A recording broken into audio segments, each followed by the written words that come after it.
So irrigation department ಈಗ ಇಲ್ಲೇ 700 ಕೋಟಿ ರೂಪಾಯಿ ಅಷ್ಟು ಈ ವರ್ಷ ನಾನೇ ಬೋರ್ಡಲ್ಲಿ ತೀರ್ಮಾನ ಮಾಡಿದ್ದೀವಿ. ಹಿಂದೆ 400 ಕೋಟಿ ಕೊಟ್ಟಿದ್ದು, 700 ಕೋಟಿ ರೂಪಾಯಿ ಆಗಿದೆ.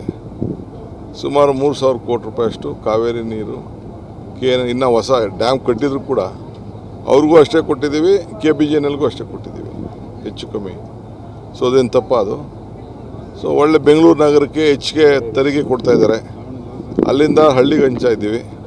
ಸ್ವಲ್ಪ ಹೆಚ್ಚಿಗೆ ಪ್ರೋತ್ಸಾಹನ ಟ್ರಾಫಿಕ್ನ ಸ್ವಲ್ಪ ದಟ್ಟಣೆ ಮಾಡಬೇಕು ಅಂಥೇಳಿ ಇವತ್ತು ಸುರಂಗಕ್ಕೆ, ಬ್ಯಾಂಗ್ಳೂರು ಬಿಸ್ನೆಸ್ ಕಾರಿಡಾರ್ ರಸ್ತೆಗೆ ಎಲ್ಲ ಕೂಡ ಬ್ಯಾಂಕು ಸಾಲಕ್ಕೆ ಗೌರ್ಮೆಂಟ್ ಗ್ಯಾರಂಟಿ ಕೊಟ್ಟು ಅದನ್ನೆಲ್ಲ ಒಂದು ಹೊಸ ರೂಪ ಕೊಡಬೇಕು ಅಂತ ಹೊರಟಿದ್ದೇವೆ.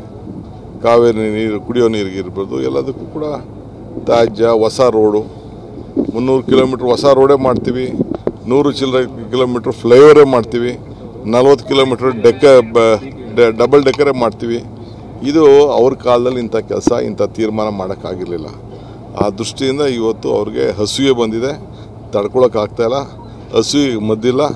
ಬೇಕಾದ್ರೆ ಅವ್ರಿಗೆ ಏನು ಬೇರೆ ಯಾವ್ದಾದ್ರು ಮೆಡಿಸಿನ್ ಇದ್ದರೆ ನಮ್ಮ ಹೆಣ್ಮಗಳು ಯಾರೋ ಹೇಳೋದಂತೆ ಜಲಸಿಲ್ ತಗೊಂಡು ಹೊಟ್ಟೆ ಉರಿ ಕಡಿಮೆ ಮಾಡ್ಕೊಳ್ಳಿ ಅಂತ. ಸರ್ ಹಂಗೆ ಮಾಡ್ಕೊಳ್ಳಿ ಸರ್.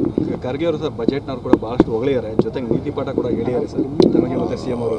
ಅವ್ರು ಏನಿಲ್ಲ, ಅವ್ರು ಏನು ಹೇಳೋದು ನಾನೇ ಇದ್ದೆ ವೇದಿಕೆಯಲ್ಲಿ, ಅರ್ಥ ಆಯ್ತಾ? ಅವ್ರು ಏನು ನಮ್ಮ ಪಕ್ಷದಲ್ಲಿ ಏನೇ ಮಾರ್ಗದರ್ಶನ ಕೊಟ್ಟರು ನಾವೆಲ್ಲ ಕೇಳ್ಕೊಂಡು ಹೋಗ್ತೀವಿ. ವಿರೋಧ ಪಾರ್ಟಿಯವರು ಒಳ್ಳೆ ಮಾರ್ಗದರ್ಶನ ಕೊಡಲಿ, ಅದನ್ನು ಕೇಳಕ್ಕೆ ರೆಡಿ ಇದ್ದೀವಿ ನಾವು. ಏನು ನಮಗೇನು ಈಗ ಎಷ್ಟೋ ಟೀಕೆ ಮಾಡ್ತಾರೆ, ನಮಗೇನು ಬೇಜಾರೇನಿಲ್ಲ, ಅವ್ರು ಮಾಡೋ ಟೀಕೆ ಎಲ್ಲ ಬೇಜಾರೇನಿಲ್ಲ. ಇನ್ನು ಏನು ಬೇಕಾದ್ರೂ ಹೇಳಿ, ನಾವು ಮಾಡೋ ಕೆಲಸ ಜನಕ್ಕೆ ಏನು ಮಾಡಬೇಕು ಮಾಡ್ತೀವಿ. ಒಟ್ಟಿಗೆ ಹೋಗಿ ಪಕ್ಷಕ್ಕೆ ಇದಾಗುತ್ತೆ ಇದು ಅವ್ರು ಏನು ಹೇಳಿದ್ದಾರೆ ಅಂತ ಅವ್ರು ಅರ್ಥ ಮಾಡ್ಕೊಳ್ತಾರೆ. ನಡೀಲಿ.